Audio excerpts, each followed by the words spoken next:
Can Zhen Huan, blessed with both beauty and talent, truly outshine all in the imperial harem and enjoy everlasting favor? Zhang Yolu arrived shortly, rinsed his mouth with clear water, and first tested the jelly with a silver needle to ensure it was not poisoned before slowly tasting a spoonful. He frowned slightly, tasted another spoonful and then reported, "This horsehoof jelly is not poisoned, but it is not made solely from water chestnut flour. Tapioca flour has been mixed in." Xianling frowned and asked, "Tapioca flour, what is that?" The imperial physician answered, "Tapioca, also known as cassava, belongs to the Euphorbiaceae family. It's a specialty from the South Seas, not produced in our dynasty. Tapioca flour can be used for desserts, but the root and leaves are poisonous and must be handled with care." The empress exclaimed in shock, "Are you suggesting someone poisoned the food?" The physician shook his head. Generally, tapioca flour is non-toxic. However, the delicate stomach of an infant might be irritated by tapioca flour, leading to vomiting or spitting up milk. Over time, this can weaken and even be fatal to the infant. He added, "Tapioca flour and water chestnut flour look similar in color and shape, so it's not easy to notice when they're mixed together." The concubines who had eaten the horsehoof jelly immediately became panicked, making motions as if they were going to vomit, and a few couldn't help but start sobbing. The physician hurriedly said, "Please, your highnesses and little princesses, do not panic. I am confident that this tapioca flour is non-toxic, and the amount used would only irritate an infant's stomach, not affect adults." This reassured everyone. Xianling's face turned livid. What is the imperial kitchen doing making such a mistake? Zhang Yulu kowtowed, not daring to speak. Hua Fei said, "The imperial kitchen is skilled in their craft and would not make such a mistake. It seems someone did this deliberately." Xianling, furious, exclaimed, "Such a malicious scheme intending to harm my young daughter?" The room fell silent, with everyone looking at each other, none daring to speak further. Chao Jieyu, unable to contain her grief, wept and said, "I am of low virtue. If there has been any wrongdoing, I pray to heaven to spare Wen Yi and take any divine retribution out on me, as her mother." Hua Fei scoffed and helped her up, saying, "What's the use of praying to heaven? It's likely someone is causing trouble, deliberately targeting you and your daughter." Then, turning to Xianling, she said, "Please, your majesty, have mercy on Chao Jieyu and her daughter, and thoroughly investigate this matter to cleanse the palace." Xianling's eyes flashed coldly as he commanded, "Investigate, investigate thoroughly." With that command, who would dare to delay? It was quickly discovered that the use of the horsehoof jelly began on the night when Yi's spitting up worsened, which was the night of the banquet. And over these days, she had been consuming this jelly, indicating the problem indeed lay with the tapioca flour mixed into the jelly. When the eunuch in charge of the imperial kitchen reviewed the records of who had requested tapioca flour, his complexion turned pale and he spoke hesitantly. Finally, he said, "Only Jiuzhen's Yifu Pavilion had someone come to request tapioca flour 4 days ago, saying they wanted to make pearl balls. No one else." All eyes suddenly turned to me, and the room fell silent. I felt a shock as if thunder had struck near me, and I looked up, realizing the situation was dire. Yet, feeling innocent, I ignored the stares of others, stood according to protocol and said, "4 days ago, I wanted to eat water chestnut cake, so I sent my maid Huan by to fetch it. Indeed, she also brought back tapioca flour to make pearl balls for me. Then may I ask Jieyu, is the tapioca flour still there?" After a brief hesitation, thinking that hiding the truth would ultimately be unwise, I candidly responded, "It's likely not all used up." Xianling pressed on, "So the only person who obtained it from your palace was Zhang Jieyu, and no one else?" The eunuch dared not delay his response. "Yes." Xianling's gaze swept across my face somewhat indifferently. "This alone doesn't prove that Zhang Jieyu is responsible." Suddenly, a palace maid knelt down and said, "On the night of the banquet, Zhang Jieyu went out alone. I saw the young master heading in the direction of the Yan Yu Zhai." Xianling sharply lifted his gaze towards the maid. "Did you see this with your own eyes?" The maid respectfully affirmed, "Yes, I saw it with my own eyes, it's absolutely true." Another maid knelt and added, "The young master was alone and didn't take anyone with her." The accusation seemed to point directly at me. as if it was indeed I who had mixed the tapioca flour into the water chestnut flour to harm Wen. Feng Shui, shocked and doubtful, said, "If this jelly truly contained tapioca flour, Zhan Jiyu also ate it just now. Perhaps there's some misunderstanding." Qin Fengyi scoffed. "Didn't the physician just say that such a small amount won't kill anyone? If she hadn't eaten it, well..." Feng Shui looked disappointed and helplessly glanced at me. Hua Fei coldly said to me, "Aren't you going to kneel?" Chao Jieyu, crying, came to my side. Sister might have been careless in her actions, unintentionally offending Jieyu. The incident at the Shui LV Nansun Hall was just a slip of the tongue by sister, not intended to cause a misunderstanding between His Majesty and my sister. If it's because of that incident that you're upset with Jieyu, you can hit or scold me, but please don't trouble my Wen, she's just a baby. Saying this, she was about to kneel to me. I quickly pulled her up. "Why would you say such things, Sister Chao? I have never felt offended by you. As for the incident at Shui LV Nansun Hall, you didn't cause any misunderstanding between His Majesty and me, so why would I bear a grudge or find you at fault?" I paused, then countered. "Is it that sister believes she has wronged me in some way that I am not aware of?" Chao Jieyu was at a loss for words, merely holding onto my sleeve and continuing to sob. The Empress said, "Chao Jieyu, what are you doing?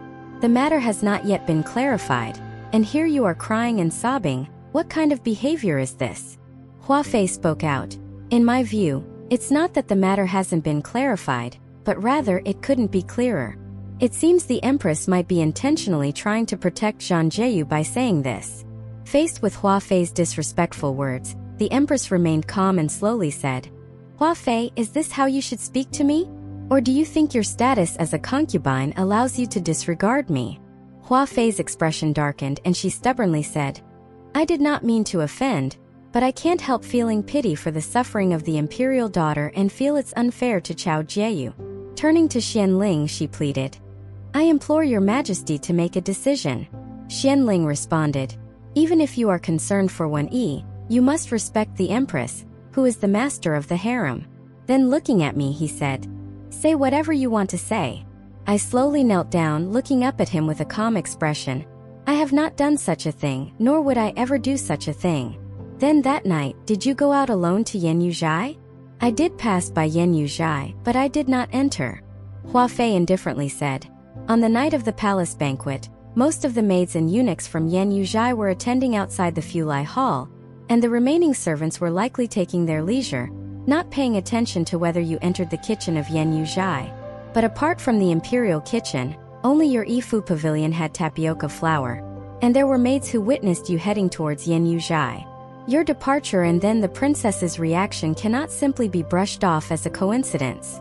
I ignored her and continued to look at Xianling. "Even though everything points to me, I truly did not do it." Hua Fei coldly said, "At this point, making excuses is futile." I said, "If Consort Hua insists on accusing me, I have nothing more to say, only asking for His Majesty and the Empress to discern the truth. I am not such a venomous person." With that, I bowed my head to touch the sleek, hard ground with my forehead. Xianling said, "Lift your head. Since you say you did not do it, then after you left the banquet that night, did you meet anyone who could prove you did not enter Yan Yuzhai? This could also prove you have nothing to do with this matter." A thought flashed through my mind, almost blurting out the encounter with Xian Qing that night. As I looked up and suddenly saw the sorrowful face of Chao Qin, the incident at Shuel V. Nansun Hall rushed back to me. My throat tightened, and seeing the implicit care and trust in Xianling's eyes, I knew if he didn't believe in me or want to protect me, he could easily send me to be slowly interrogated in the palace prison or confine me like Mei Zhuang for punishment. If Xianling knew I had spoken alone with another man, even though that man was his brother, it probably wouldn't be good. Moreover, Xianling would certainly ask what Xianqing and I had discussed. Our conversation, to some extent, touched upon the past affairs of Consort Shu and the late emperor in the palace. If someone with intentions overheard and reported it to the Empress Dowager, it would be even more awkward. Summoning Xianqing for a confrontation would make the matter widely known, both inside and outside the palace, bringing no benefit to either me or Xianqing. Moreover, Xianling once doubted me due to a few instigating words from Chao Qin, suspecting that my admiration was for Xianqing back then.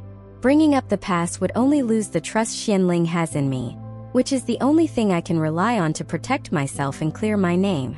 Once that trust is gone, the crimes Huafei wishes to impose on me would become my actual charges, leading to a truly dire situation. In a flash, numerous thoughts raced through my mind, leading me to decide to remain silent. Bowing my head, I said, I did not encounter anyone, but I wonder if anyone saw that I did not enter Yanyu Zhai. Looking around at the surrounding concubines and palace maids. Then Ling Rong emerged from the crowd and knelt by my side, tearfully addressing Xianling. I am willing to stake my life on the assurance that Zhang Jieyu would never commit such heinous acts. She bowed continuously after speaking. Tianggui Run displayed a look of disdain, murmuring under her breath, "Birds of a feather." The Empress spoke kindly, "And Marin, please rise. His Majesty and I will handle this matter fairly." I too believe that Zhang Jieyu, being the most learned and sensible person by the Emperor's side, would not do such a thing. Huafei retorted, "It's said that one can know a person's face but not their heart. It would be best, Empress, not to be deceived by others." She glanced at me as she spoke. At this moment, the Empress no longer showed her usual tolerance and forbearance towards Huafei and countered sharply, "It seems to me it's not that I am deceived by others, but rather that Huafei is too prejudiced and hasty in her judgments."